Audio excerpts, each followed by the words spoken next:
Welcome to Easy Math TV. We're going to solve another example here of a system of two equations with two variables. This time the system is given to us in standard form. The two equations are given in standard form. How do we know that we are dealing with standard form? Well, so if you see here, the first equation is 5x minus 2y equals 20. And the second equation is x plus 10y equals 25. And if for some reason let's suppose that the 10y had been first and then the x, then you could just switch them around. So basically line things up. That's how we know that things are in standard form, is you've got basically lined up directly. If you put the two equations directly above each other, you have the two x terms are directly above each other, and that's what you see here with the green box in Excel.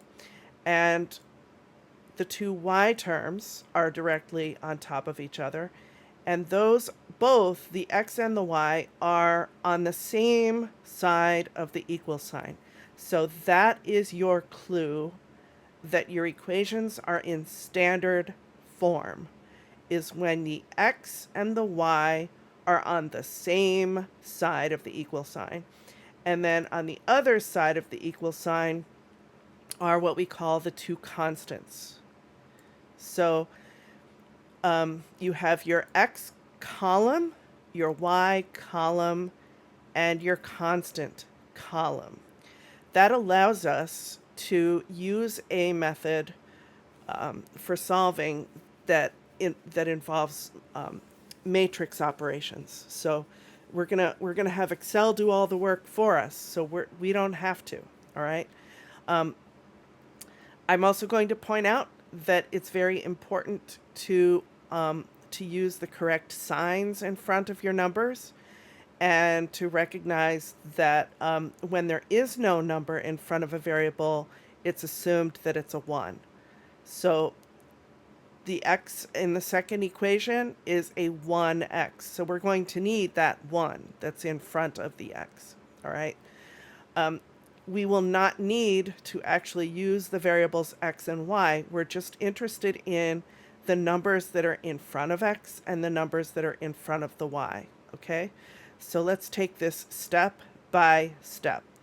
When I'm teaching in this class, I always give the students this template ahead of time so that it's all set up for them and they can just type in the correct formulas and information.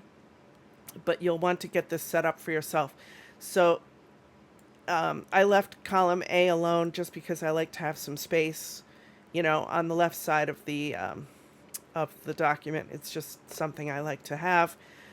So the headings are such. So across columns B and C, you can type the phrase coefficient matrix.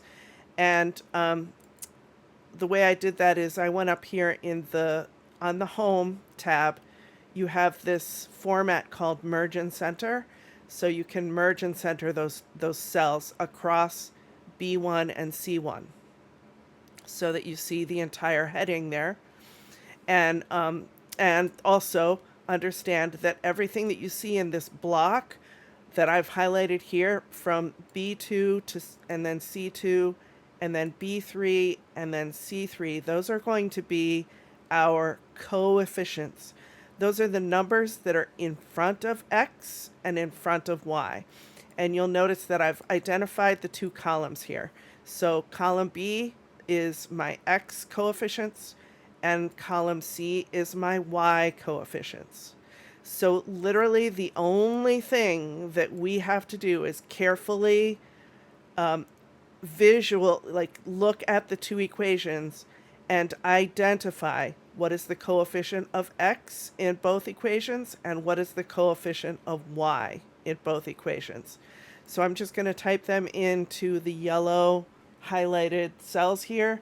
So in cell B2, I'm going to type in my plus 5. I don't need to put a plus sign in front of it because it's automatically positive. And then the coefficient of x in the second equation is a positive 1.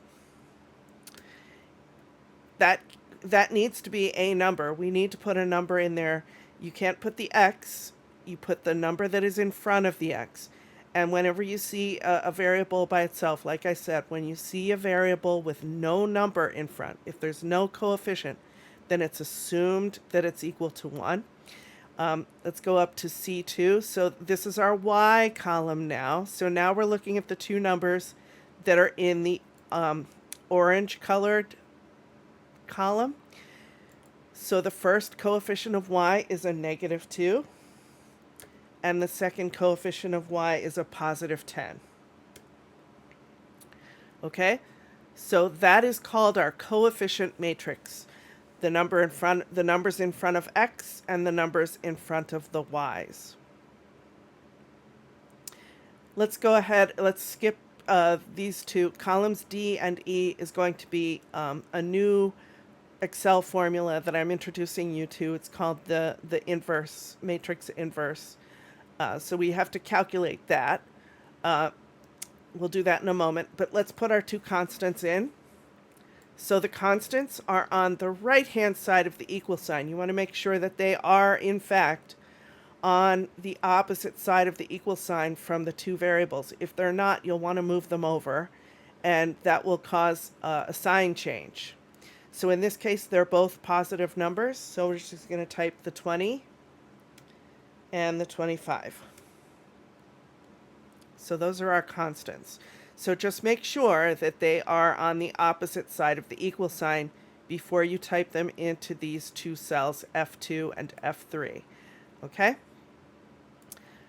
So we're going to perform an inverse operation here in columns D and E, because if it's similar to when you're solving for a variable in an equation and there's a coefficient in front of the variable, you have to divide by that variable. Remember, you have to perform inverse operations. So that is something that we need to do here. We need to actually perform an inverse of this matrix. We're calling it a matrix of these four numbers, form a matrix. And we're taking the inverse of that. So in cell D2, upper left corner of that block of cells, so we have this block of 2 by 2 block of cells here. And in the upper left corner, we're going to type equals, and it's M inverse. You see it down there in the square, in the box, the text box. And then parentheses, and then you can either type in the B2 colon C3, or you can just highlight the coefficient matrix until you see this moving dotted line that's showing you what the selection is, and then close parentheses, and it's automatically going to put it in these four cells here. Okay? So it automatically goes and puts it into those four cells that we had set aside. Okay? So now we're ready to find the solution. So in column G, under solution, I put x equals and y equals, just to remind myself that the first number that I see in column H is going to be the value of x, and the second number that I see is going to be the value of y. So in G2, I just typed x equals, and G3, I just typed y equals. Here's my actual numbers, though. The actual numbers are going to go in column H. So the other formula that we need for our solution is this second one that you see down here. That's M mult, which is matrix multiplication. So it's basically going to multiply those constants that you see there by the inverse operation that we performed. So it's going to be equals M mult. Don't forget that there's two M's there. Equals M mult, parenthesis, and the first set of values is just your inverse operation matrix there, D2 all the way down to E3. So that, and then comma, and then this. So you see that? That D2 with a sharp sign is really just referring to the fact that that is the result of, that was the that D2 all the way down to E3, that was the result of a calculation. Close parenthesis and hit enter.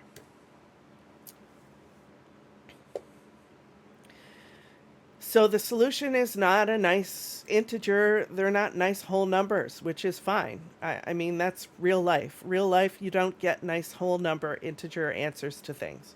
So our x value in our solution is going to equal 4.8, or depending on how many decimal places you have to go, you may have to round. You may have to round it to 4.81. But you can always highlight this, and under the number selection up here, there is a way to increase or decrease the number of decimal positions. So you can actually increase or decrease to the number of decimal places that you need. And I can do that with the second one as well.